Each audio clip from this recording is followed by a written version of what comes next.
Hello, good evening. It's News360 coming to you live from the News Hub here at Desawe Kanda. I am Portia Gabo. And I am Martin Asiedudate. These are the headlines for the next 1 hour. News360 Headlines is brought to you by Flamingo Paint, Pepsodent Charcoal and Pepsodent Herbal, EcoBank, Nero Prime Water. Coming up this evening, Foreign Affairs Minister Samuel Okudzeto-Ablakwa says criminals behind the xenophobic attacks in South Africa are undermining the African unity. And also coming up tonight, hope returns to Glife, Bebase and Shaibu as the defense project nears completion, restoring coastline damaged by years of tidal waves.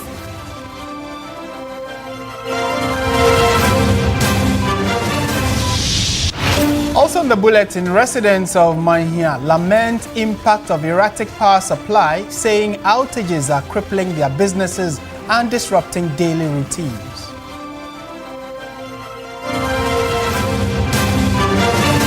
Later in business news, Bank of Ghana urges public awareness to unlock benefits of Borrowers and Lenders Act by empowering both financial parties.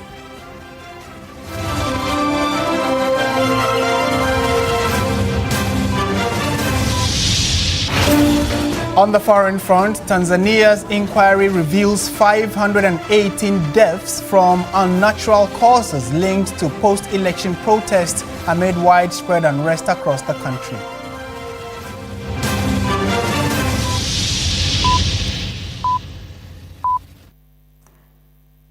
We have details of all these stories and many more coming up in the next 1 hour.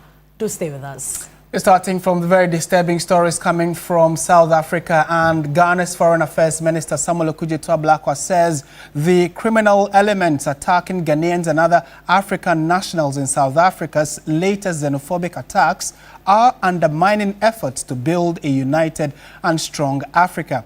Addressing the media after a crunch meeting with the South African High Commissioner to Ghana, the minister underscored the role Ghana played in the struggle for freedom in South Africa, indicating that those perpetrating the attacks must turn their attention to history and the African unity struggle.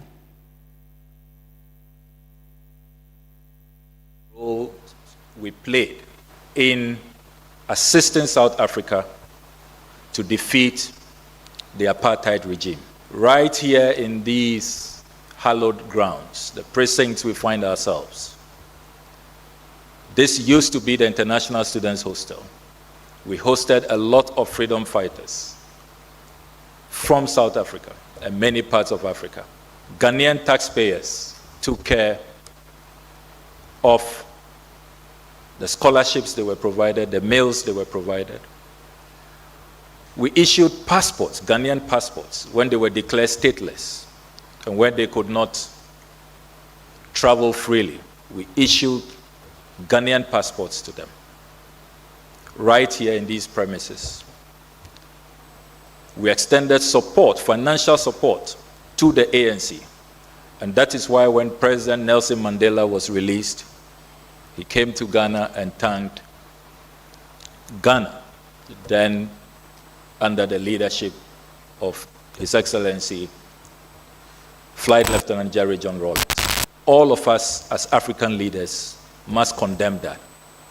And we must remind those fringe elements who are in the extreme minority that they cannot divide us, that we remain united in our common struggles, in our common destiny, and that our solidarity is unshaken, is unbreakable, and we will continue to band together as Africans. We will do everything as a government to protect our nationals and to make sure that we demand from the South African government to protect our citizens and to keep them safe, because they owe them that duty of care. Just as we will continue to make sure that all South Africans living in Ghana are safe, are protected, and we will not encourage any reprisal attack. We will condemn it, and we will not even contemplate.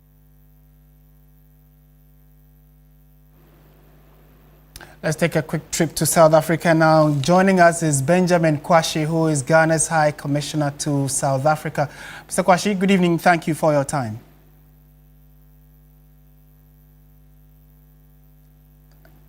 Mr. Kwashi, kindly unmute for me. And while at that, my first question would be, first of all, how widespread are these attacks and what can you tell us about the safety of Ghanaians in South Africa? Thank you. Good evening to you and good evening to our cherished viewers. It's been scattered all over South Africa. It's happening in the Eastern Cape. It's happening in Durban. It happened in parts of Pretoria North, which is in Gauteng, the capital. And the main demonstration that was held today was held in Mthatha in the Eastern Cape.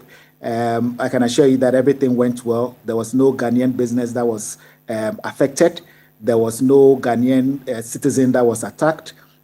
We issued out an advisory note to the community asking them to stay off work today and ensure that the people could carry out their demonstrations. We've been told clearly that it has been peaceful.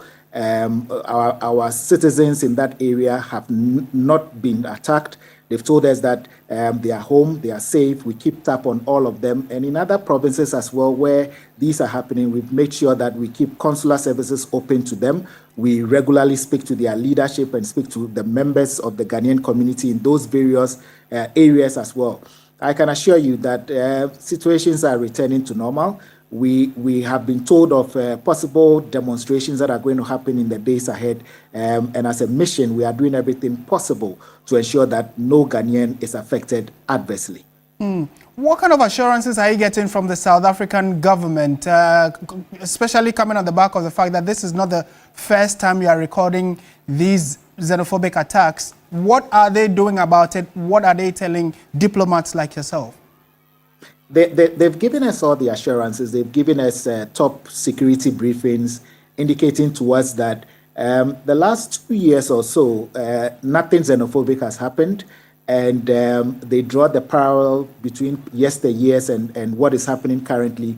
And we've realized that anytime there is local assembly elections in South Africa, these things do happen. They've indicated to us that there are political undertones to it.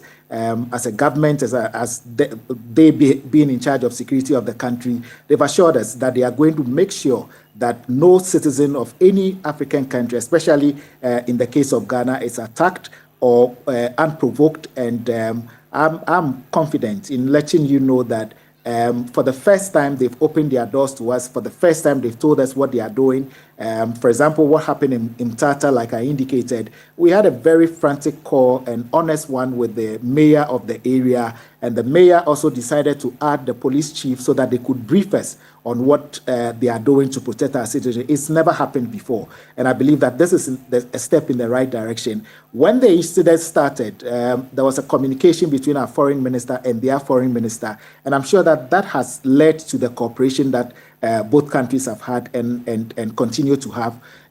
We believe that this will be resolved. And once it's resolved, just like the Honorable Okujeto Ablakwa has said, we believe that this should be the end to any xenophobic attack going forward. And finally, before you take leave of us, we know President Cyril Ramaphosa has also just addressed the country, South Africa that is. You have also been engaging the Ghanaian that was in that viral video, which actually was the basis of this, indication and interaction. What are the key issues that President Ramaphosa touched on, and what kind of consular assistance are you also providing for Ghanaians who were seen in that viral video? Well, the president addressed the nation not on the xenophobic attacks. He spoke about the new police chief that he had commissioned to work as the police general in the country. He didn't say anything about the xenophobic attacks that have happened recently. We are sure that in the days and weeks to come, he will address the nation if there's ample reason why he should address the nation. I can assure you that the gentleman who was in that viral video has come. We've had extensive discussions with him. We've offered him consular services. Obviously, being accosted by 15 people and asking you questions and trying to intimidate you, we believe that he will feel a bit traumatized. But we've ensured that it's okay. We've spoken to him. We've offered him the assistance that we deserve to offer him. He's a happy person. We have done that not only to him as well. Other Ghanaians that have gone through such challenges, we've offered them the consular services that we want to ensure that they are well taken care of and no Ghanaian is affected adversely by what is happening in South Africa. Benjamin Kwashi, thank you so much for speaking to us on News 360. And he is Ghana's High Commissioner to the Republic of South Africa. In more news tonight, a reported fire outbreak at a GridCo Akunsumbo substation has triggered serious concerns owing to the strategic importance of the facility to Ghana's power supply. Reports reaching TV3, however, say the fire is under control and has been prevented from spreading by the Ghana National Fire Service. Unconfirmed reports indicate the fire outbreak has also disrupted power supply in parts of the country. GridCo has confirmed the fire at its facility. TV3 will continue to monitor the situation and will bring further updates.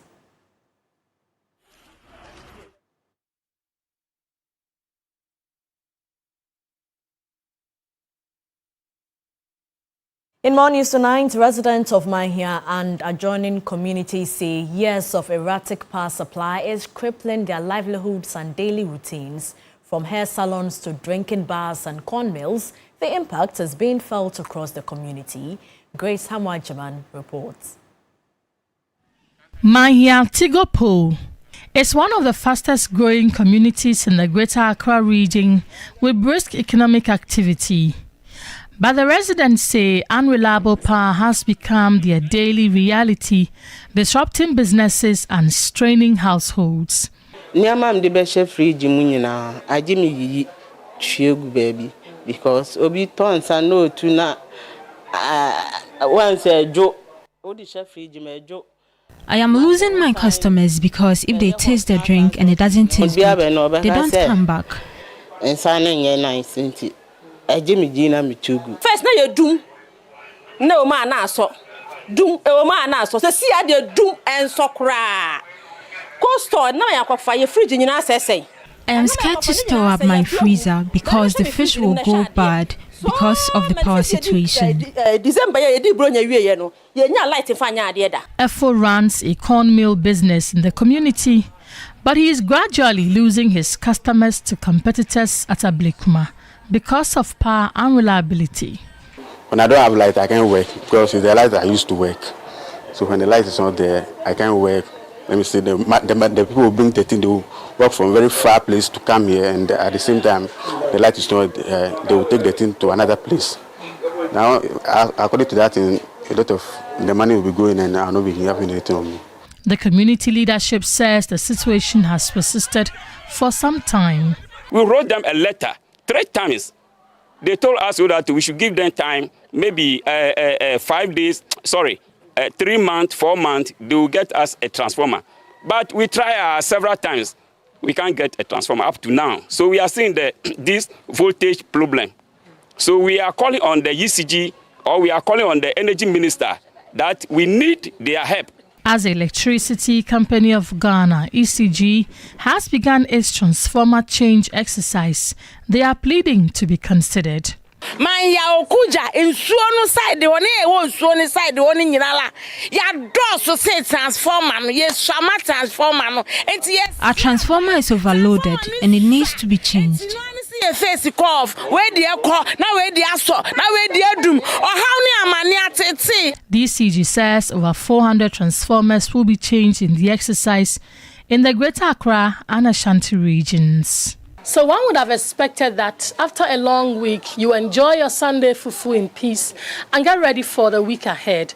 But as you can see, because of the erratic power supply situation here, this fufu or this cassava and plantain might not become the fufu the owner is looking forward to.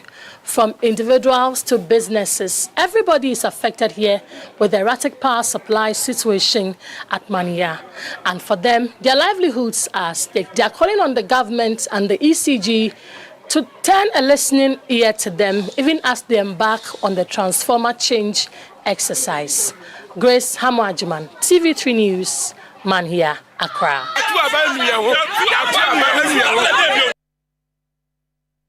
Hope has returned to residents of Glife, Begbeise and Shiabu in the Ablekuma West municipality as the sea defense project in the area enters its final phase. A visit to these coastal communities reveals a remarkable transformation. The once devastated coastline is gradually being restored following years of destruction caused by tidal waves. In 2001, residents of Glife, Begbeise and Shiabu were among several coastal communities in the Greater Accra region hit by severe tidal waves. Large portions of land once used as playgrounds and home to several buildings were swallowed by the sea. Over 100 meters of coastline was washed away, displacing families and destroying livelihoods. In response, the government in 2024 commenced the construction of a sea defense wall to halt the destruction and protect lives and property. 2 years on, the impact is evident. The once hopeless communities are springing back to life, with many indigents returning to rebuild their homes and livelihoods. Due to the sea defense, we are safe. We are okay. Everything was not good, but now we are safe. We thank God. And whoever initiated the defense, we thank them. Sea defense, fine.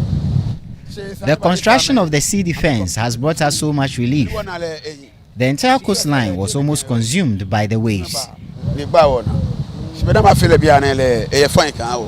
The municipal chief executive, George Papualoti, says the project will not only protect the shoreline, but also help reclaim lost lands over time.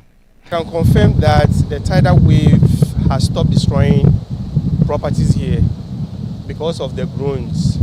You know, the purpose for this sea defense is to reduce the tidal waves.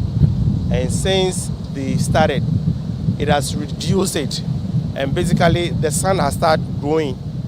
Per the contractor, he says that over time, the sand will grow up to the level of the sea defense, and then we reclaim the land. He, however, expressed concern over renewed sand-winning activities along the beach, warning residents to desist from the act that could undermine the project. People are winning sand with sacks, not like before they bring trucks. So they are left with the last groan, and then they are done with the sea defense here. The issue now comes back to the assembly to make sure we have, or we ensure that people will guide this place so that the residents will not win sands anymore. Meanwhile, other coastal communities such as Teshi and Nwa continue to battle tidal waves, with residents calling for urgent government intervention before the situation worsens. Joseph Armstrong, Good Allegbe TV3. Begbeise, Accra. Sponsors of the Human Sexual Rights and Family Values Bill, widely referred to as the Anti-LGBTQ bill, are pushing for its swift passage and insisting the proposed legislation meet all necessary legal and financial requirements. At the start of public consultations aimed at gathering stakeholder inputs, the sponsors emphasized that Ghana should take inspiration from other African countries that have enacted similar laws.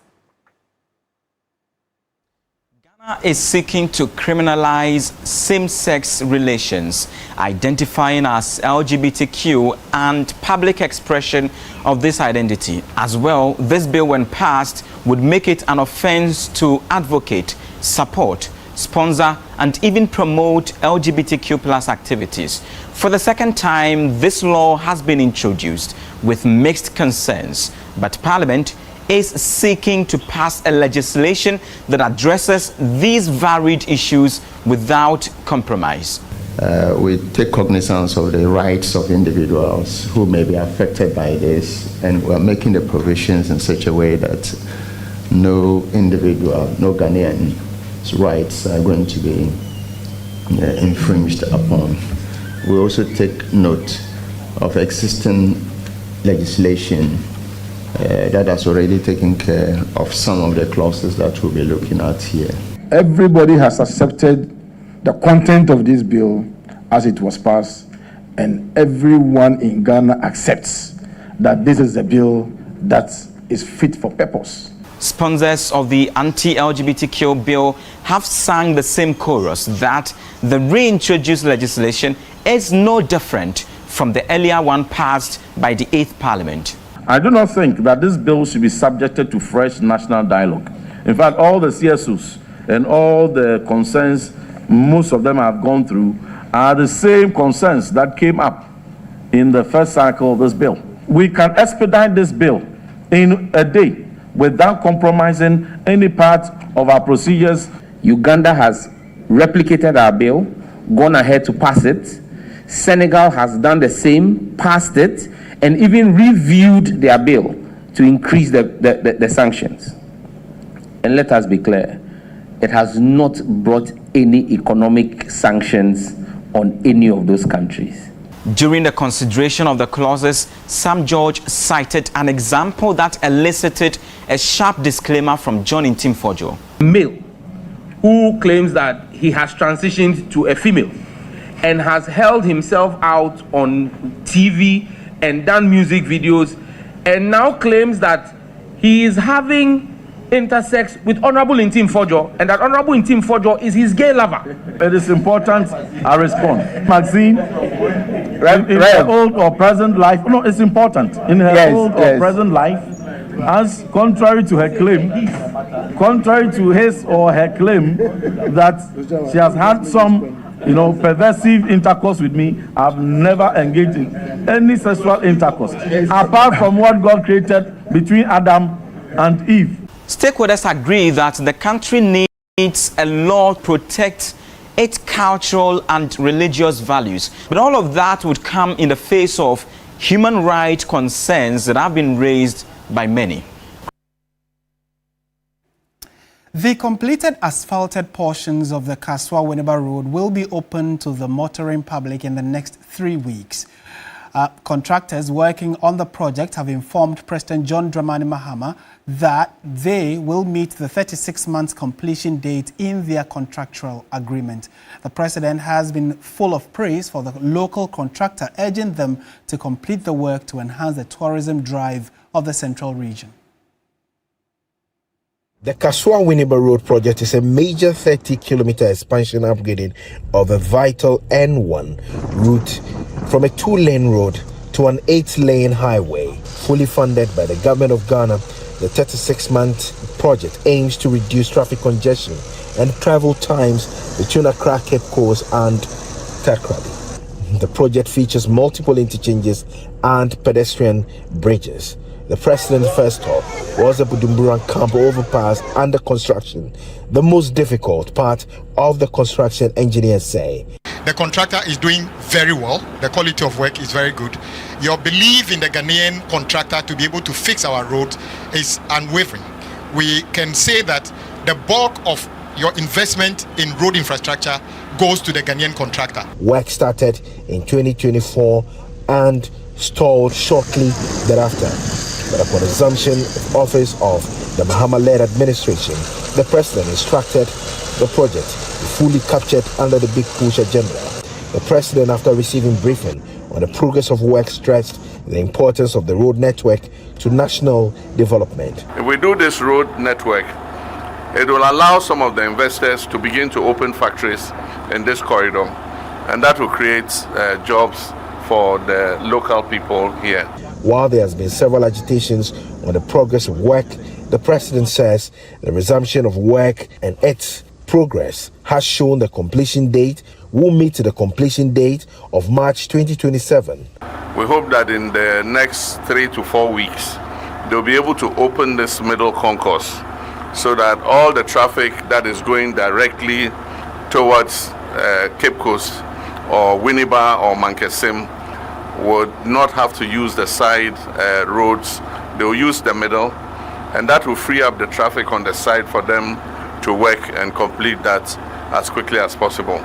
Once we finish this main road, the constituencies also have side roads and feeder roads, and so I'll ask the minister to look at some of those roads so that you don't have a beautiful highway just running through their constituencies without some of their roads being done.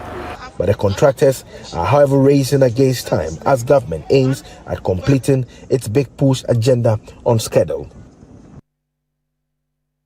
MTN Ghana Foundation has hosted a special luncheon in honor of beneficiaries of its Bright Scholarship Scheme who have excelled academically, with several graduating as valedictorians in their respective institutions.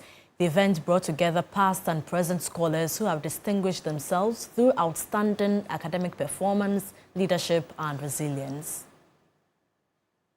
Since its inception in 2018, the MTN Bright Scholarship Scheme has supported hundreds of students across Ghana, many of whom would have engaged in menial jobs during contact hours to raise funds for their education.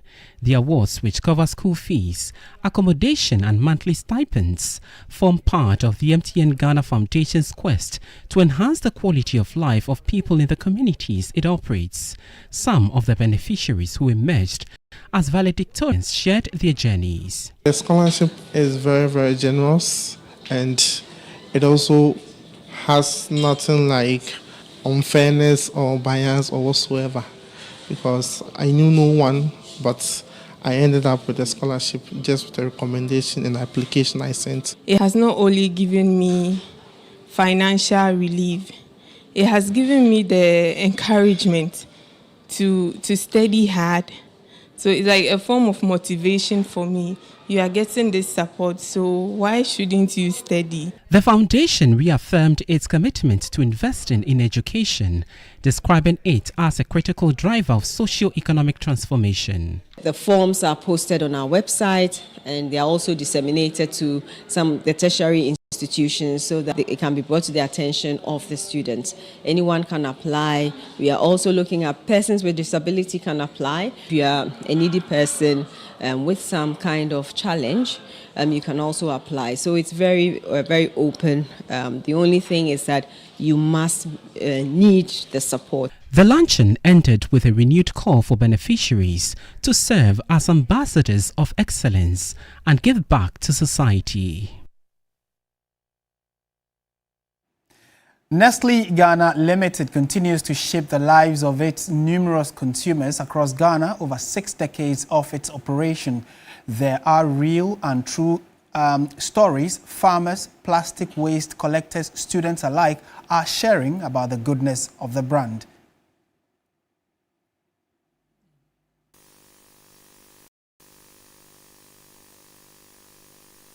Nestle is doing a great job.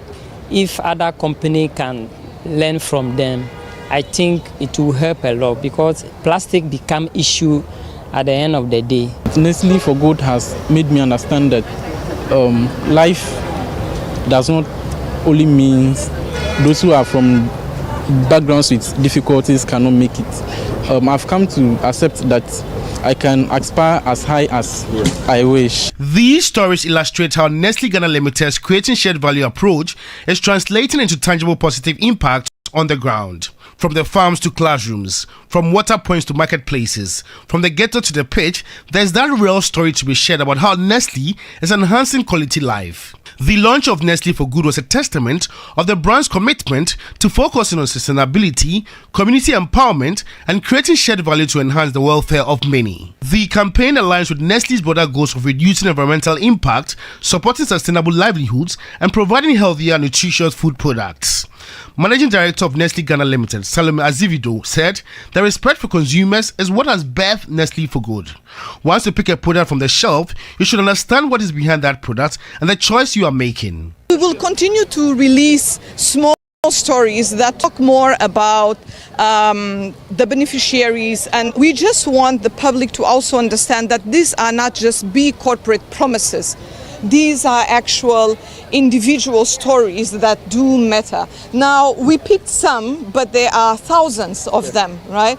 But the next steps will be that we will start slowly feeding the public with more and more stories that I believe will inspire a lot of change. Chief Executive Officer of the Association of Ghana Industries, AGI, said Chuma Kwaba explained that not only is Nestle developing the company, but also looking out for the society. For me as an industry organizer, what is good about this is the fact that others can learn from it.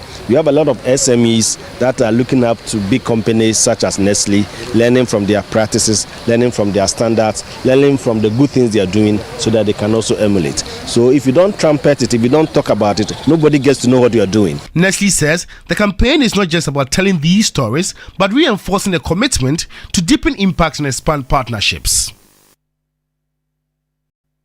This is the News 360 on TV3. Business, sports, and entertainment are all coming up. Do stay with us.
public. This was highlighted at a sensitization workshop on borrowing and lending organized in collaboration with the Bank of Ghana in Accra. Speaking on behalf of the second Deputy Governor, Advisor to the Governor, Frank Libelnie, emphasized that a lack of understanding regarding the secured transactions framework remains a significant hurdle in the country's credit infrastructure. This knowledge gap, he noted, continues to act as a barrier for many individuals and small businesses seeking access to much-needed credit. Despite the critical role that the private sector plays in the economy, it faces persistent challenges in accessing the financing needed to start, sustain, and grow their businesses. This results in rising borrowing costs and cautious risk appetites among lenders, ultimately slowing down job creation, innovation, and growth. The Bank of Ghana, through its ongoing financial sector reforms and policy interventions, has taken deliberate steps to address some of these challenges to create an enabling environment for credit availability and growth. President of the Association of Ghana Industries, AGI, Dr. Kofi Nsiapoku, called for clear and transparent rules on access to credit in Ghana. Credit must be cost-effective and inclusive to truly support businesses. Clearer guidelines, he argued, would help level the playing field and ensure more entrepreneurs can access affordable financing.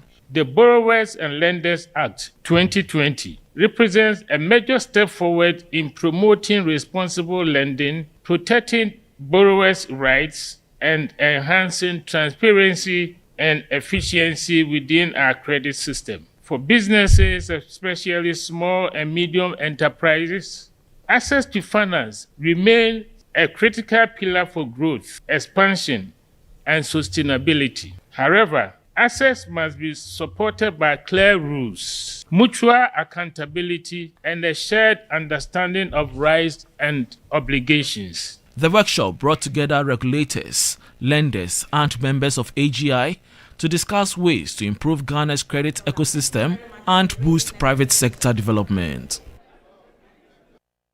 And now Ghana's small and medium enterprises are once again in focus as MTN Ghana officially launches the 2026 edition of the SME Ghana Awards.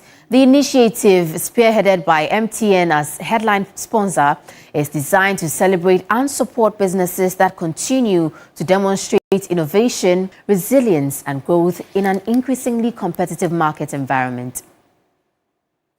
The Chief Executive Officer of the Ghana Enterprises Agency, Margaret Antie, has highlighted the persistent challenges confronting SMEs. She stressed the need for a sustained support system to enable these businesses to scale up. We are living in an era defined by rapid transformation, where distinction has become a great equalizer. And digitalization is very important. It now connects a skilled artisan in Kumasi to a market in Cincinnati, and a fashion designer at Mamobi to a buyer at Amsterdam.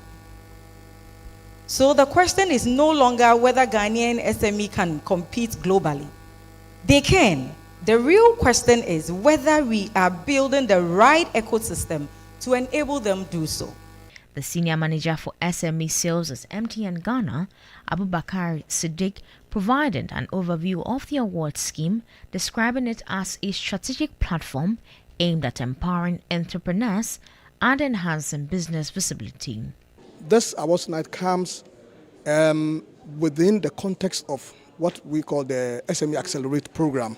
SME Accelerate program is a year-long program that MTN business, in MTN, we have designed for the SMEs across the length and breadth of this country. So within it, we have the SME Awards with SMIGA. SMIGA is one of our partners that we are partnered with for about 2-3 years now, and they are also focusing on SME.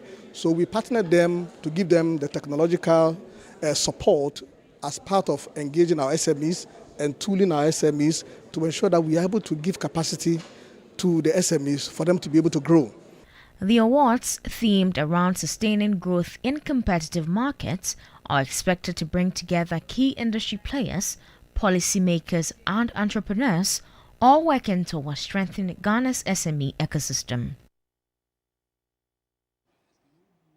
Let's now look at how the cedi is faring against other trading currencies and how some of our key commodities are faring on the global market.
Coach of the team, Carlos Queiroz, met the media for the first time at the Alisa Hotel earlier today. The veteran tactician outlined his tactics and vision for the team ahead of the 2026 FIFA World Cup. My colleague Orekwan Pofu, who was at the Alisa Hotel, sums up what transpired in the following report.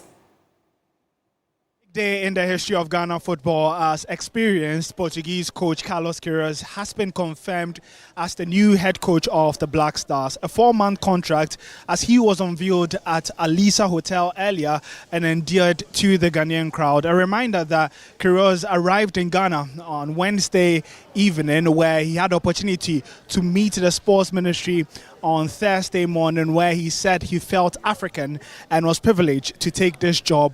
In the press conference, his first words were that this would be his biggest challenge yet, which led to a lot of eyebrows being raised, considering the 73-year-old has coached teams like Manchester United, Real Madrid, and Portugal. The biggest concern was what the configuration of the technical team for Queiroz would be. However, there was clarification that the Portuguese would be bringing 5 technical team members, as the likes of Fatau Dauda, John Painter, and Desmond Ofei would be keeping their jobs.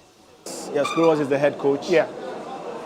He's coming in with, for now, 5 of his backroom staff.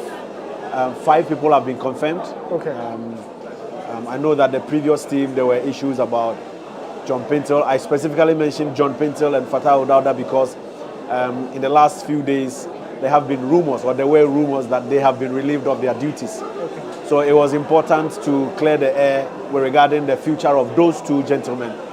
They are still part of the team.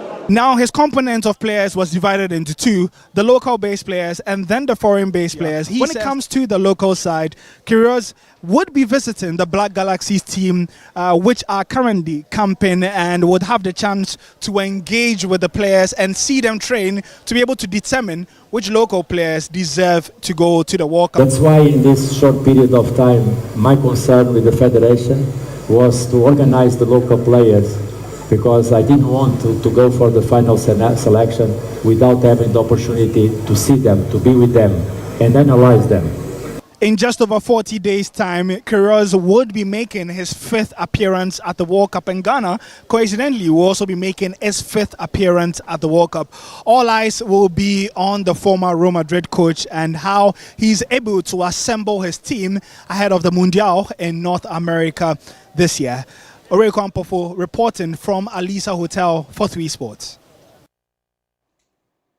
Carlos Queiroz has 4 months to make an impact with the Black Stars. Let's do some other stories where match day 2 of the 2026 Nestle Milo Under-13 Championship delivered thrilling action at the Second Sports Stadium as young talents from across the country continue to impress with dominant wins, narrow victories, and a few statement performances, shaping the race for qualification into the knockout stages. Schools like Nkoko Salvation Army Primary and Methodist Experimental Primary made strong statements, while others kept their hopes alive with hard-fought results as well. My colleague Barack was there, and he comes through with the following reports.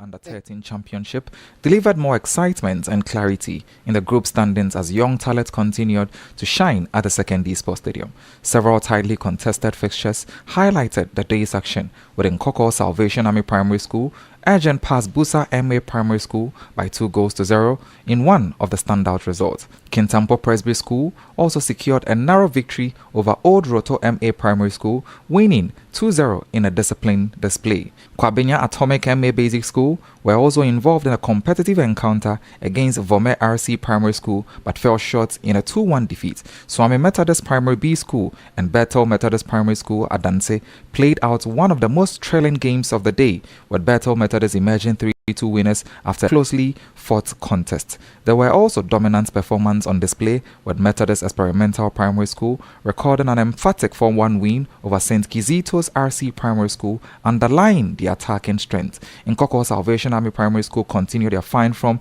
later in the day, beating St. Kizito RC Primary School by 3-0 to strengthen their position in the competition. Elsewhere, Bethel Methodist Primary School Adanse maintained consistency with a solid 2-0 win over Den Nchemwase RC Primary School, while Swami Methodist Primary B School responded with a 1-0 victory over Emisa Krom MA Primary School, with impressive individual performance and strong team display lighting up the competition. For 3 Sports, Barack Minter Brown, Secondary Sports Stadium.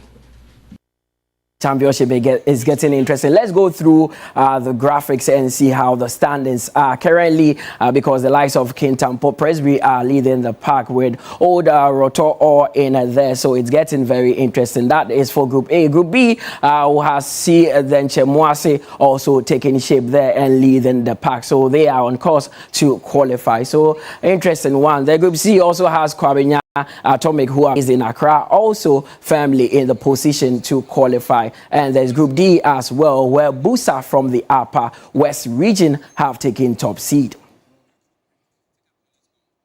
That's all by way of sports here on News 360. My name is Mutala Yakubu.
Brought to you by GTP Lifestyle and Napa Foods. Heaven Black Insecticide Spray and Coil. Powered by 3 Entertainment.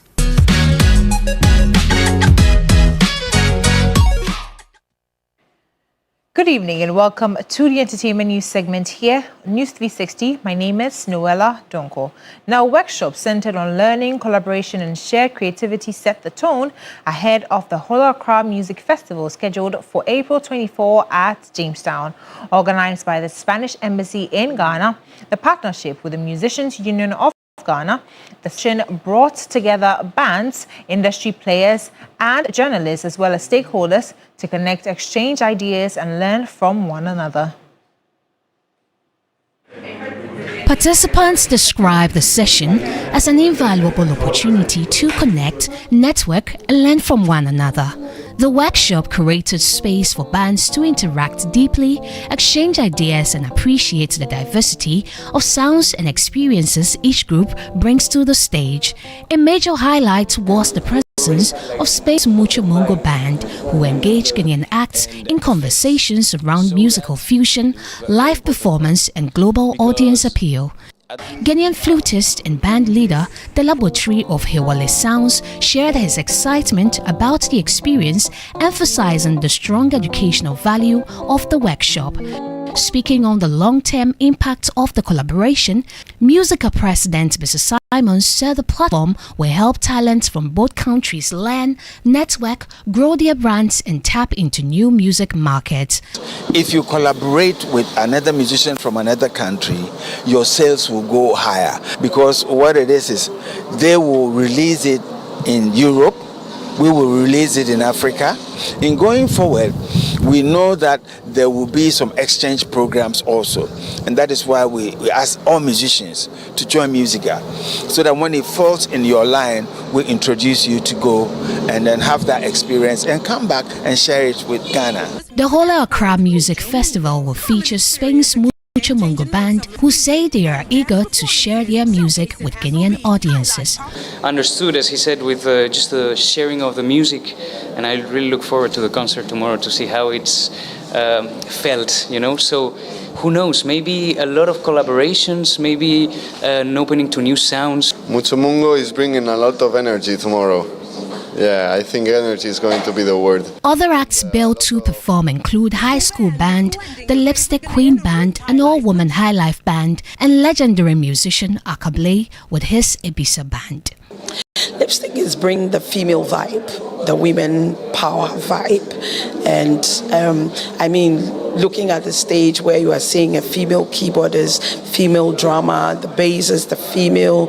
I mean, so that alone is a unique thing of its own. Very big fire is coming and it's going to be fun. The festival is expected to deliver an exciting blend of Ghanaian and Spanish sounds with electrifying performances and unique collaborations on stage. And that's it for the entertainment news segment here on News 360. My name is Noella Donko.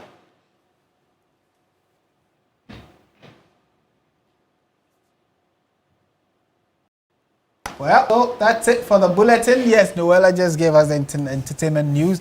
And on international front, a lot has been happening. Donald Trump.